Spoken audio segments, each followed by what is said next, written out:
Hey everyone, it's Becky. Today I'm just gonna do a little tutorial by request um, for the mold things that I sent Becky Long in our candy drawer, or in my candy drawer that I sent her. I sent her a whole bunch of like molds from these Martha Stewart and stuff, molds, and she asked me what it was, and I told her what it was, and then I told her it was really easy to do, so I would do a tutorial really quick to show her. So, well, I don't know if, if this helps you at all, but this is the way that I do it. This is what I have, and it's amazing casting resin, and I got this at Hobby Lobby. There's the website. I don't know if you can get it there too. But I got this at Hobby Lobby, and it comes with this stuff right here. And then the molds that I use, you can get this. I got this to do like if I have a really cool button or something like that. Because I know you're not supposed to like replicate like Tim Holtz and Ingvild Bohm. I can't ever say her name right, and stuff like that. But that's not what I got it for. I had some buttons or some like flower centers. I was going to try and do some bling flower centers. I just haven't done it. But I did do this for a tutorial, my Matchbox drawers, because I didn't have money to get the Tim Holtz stuff over again. Since it was just for a tutorial, I just made a mold really quick. But I hardly ever use those. So this is the Ranger stuff. It's like mold and pour or something like that. I don't remember, but I got this at Michael's. So there's that, and then the things that I mostly use are these. The Martha Stewart comes with these little frames, and this is what she asked about. The square one, the circle ones, and then there's the heart, and then there's the corner pieces right there. I think that's it. And then I also use this one, which has got the butterflies and the cabochons and the leaves.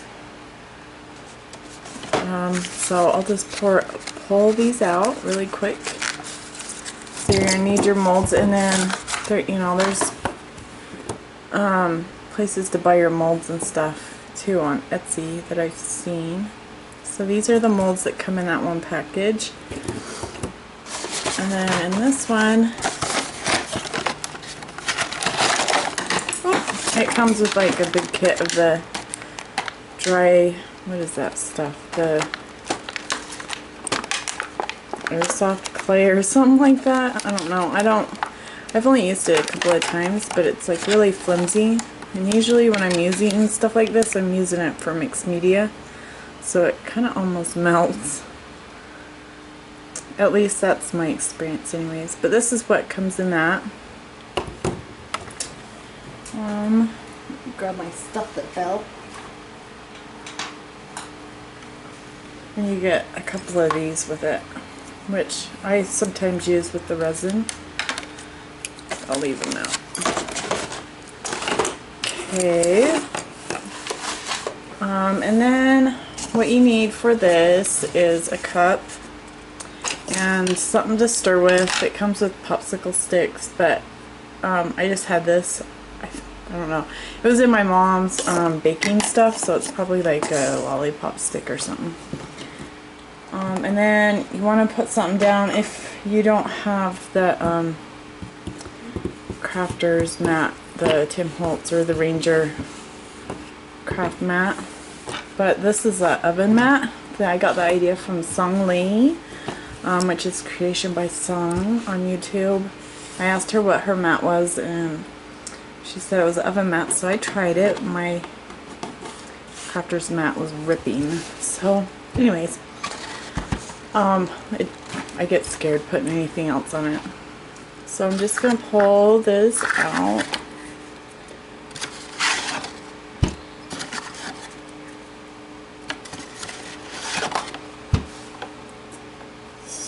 here.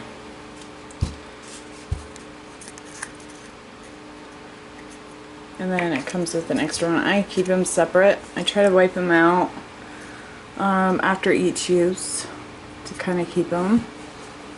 And then let's see. And then you'll need the cup, and I kind of bend mine so it pours. And then here, let me see. I'm going to try and do some molds that I'm going to use, that I want to use, that I didn't pour when I was pouring it. So pretty much the directions is like a 1-to-1 ratio, which means like 1 part of the yellow of this one, which is, I just call them yellow, and then the clear.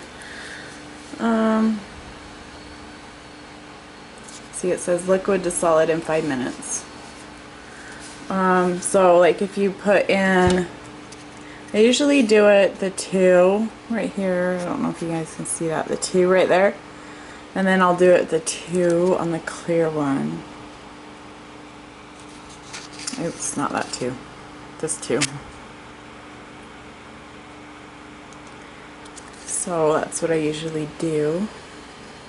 So I'm going to go ahead and do that if I can get the lids off. Sometimes the lids get stuck. And I'll pour them first.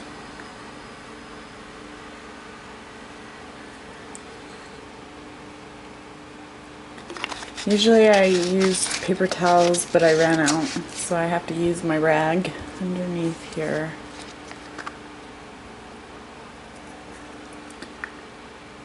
So hopefully I don't like dump it over here. Let's see, put the lid up to 2.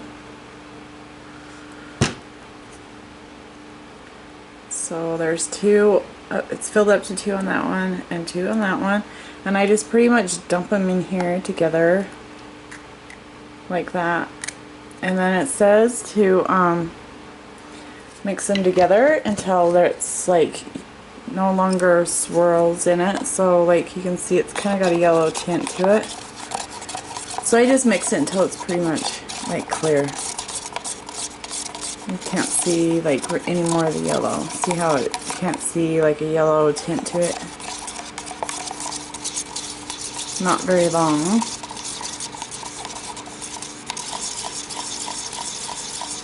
Hopefully I can pour my molds without dumping it everywhere.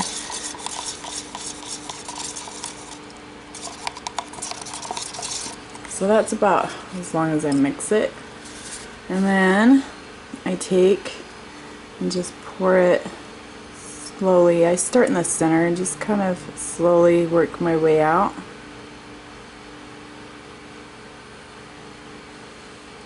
You want to try and pour it as slow as you can. These little ones are really kind of challenging. I always end up dumping it over, which is fine because you can cut off the excess right, but you have to do it, my experience is you have to do it like soon after after you pour it, or after you pull it out of the mold, and then sand it, and it's a lot easier.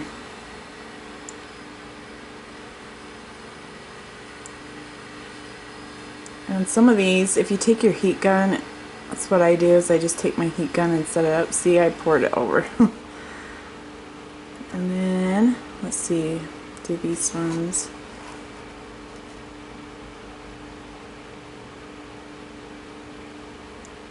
So you can do like,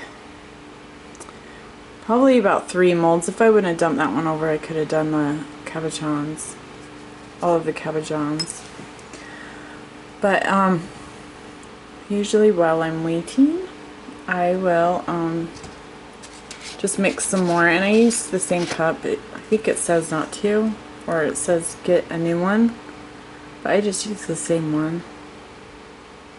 So I just fill it to the 2. That way I'm not like wasting anything. Also, like if I'm only doing a couple of things. So, and that's what usually works for me. It's just to mix this much, and then just kind of, you know, do the molds from there. And I haven't really wasted any product.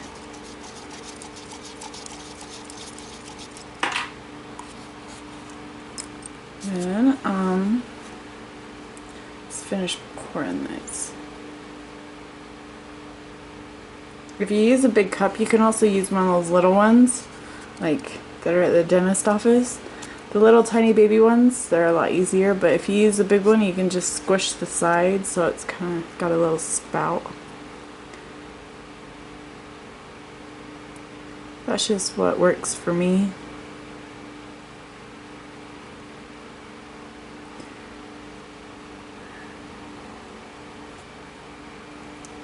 And I'm out of frame, I know it.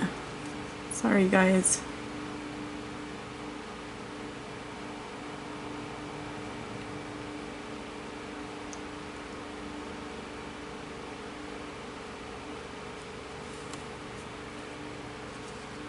I don't really have much left, so just do that.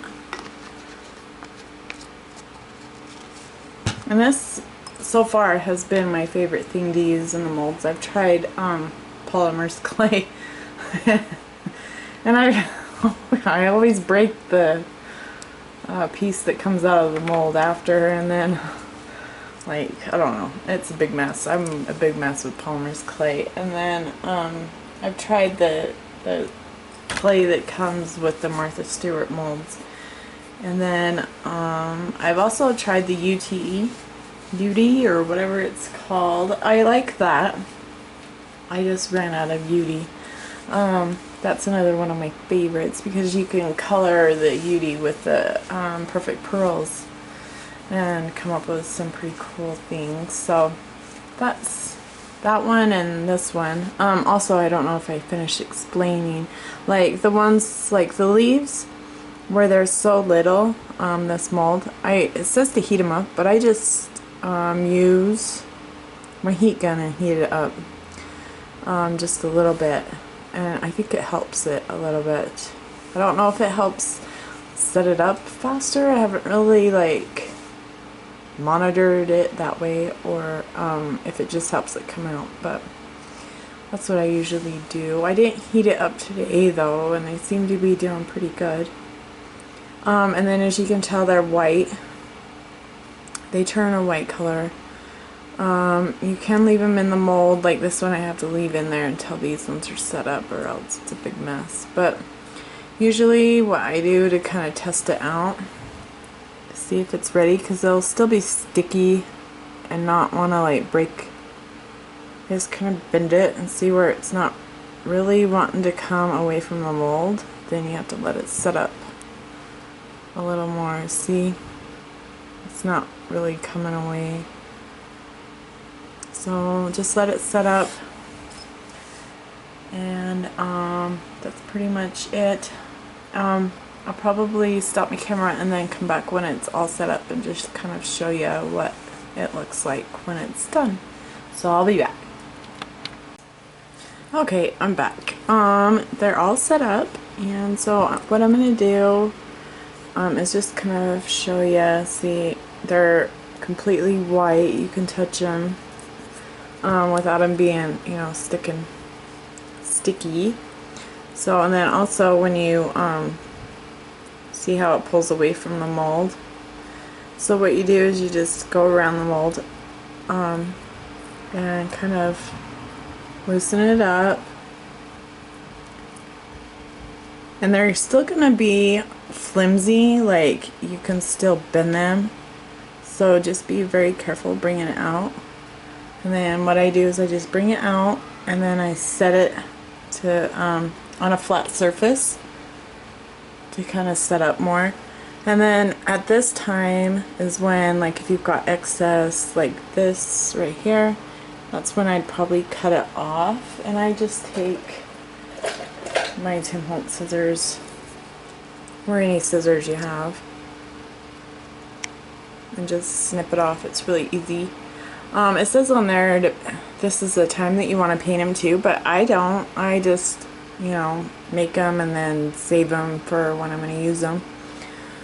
And then I paint them then, and I haven't had any problems with that. So same with the next mold. Just go through and loosen it up, break it out of the mold.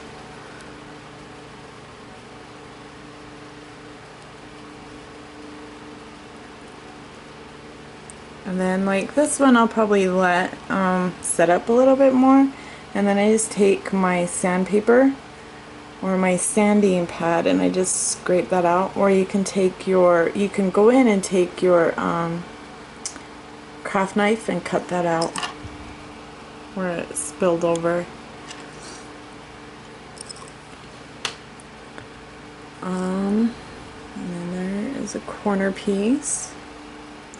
And then also, if your back is like really bumpy, you can sand it off too. I usually wait until to sand them until they're like really set up good, which is about, I would say, I usually wait about a day. This one's set up really good because it was sitting in there longer. Just like that. There's a cabochon. I didn't get, look, I didn't get the mold all the way. There's a little hole. That's alright. I can just put it in some flowers, and like in a bunch of flowers on a project, just hide that. Or use it as a flower center in a homemade, handmade flower. You wouldn't be able to really tell. There's another one.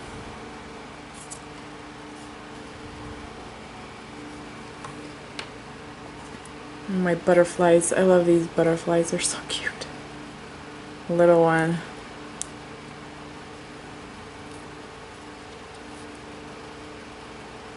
It does take a little bit of practice when you first start doing it, if you've never done it. Just, you know, to get your little like technique down for pouring the resin.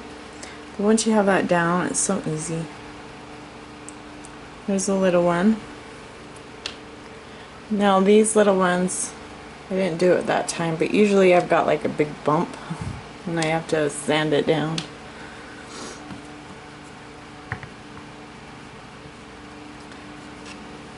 And then like this one will have it. Here's the leaves.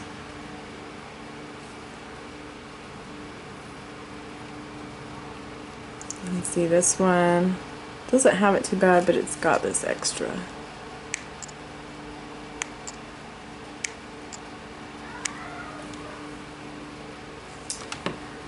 And then here is another leaf, and it's a hook to that one. Or these two. So just take it in, you can see next to the leaf.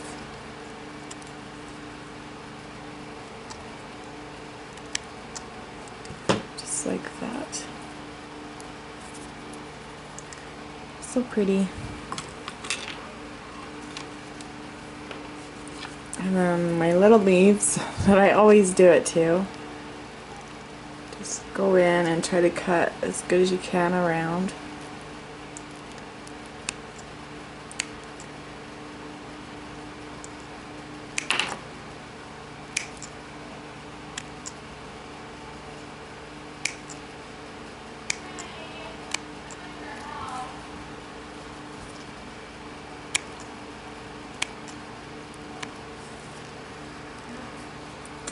See? And then see the back, you can kind of file that down if you want. See if I can get it to focus in. See where it's kind of cut, you can see where I cut it in. You can file that down once they're set up better. And then here's the other one.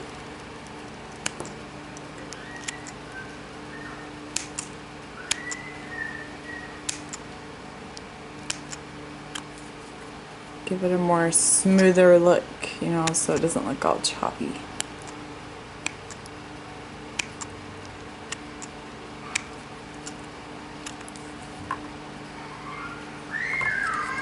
See, on this one, kind of looks You can see it kind of looks choppy. That's what sanding will help with that too.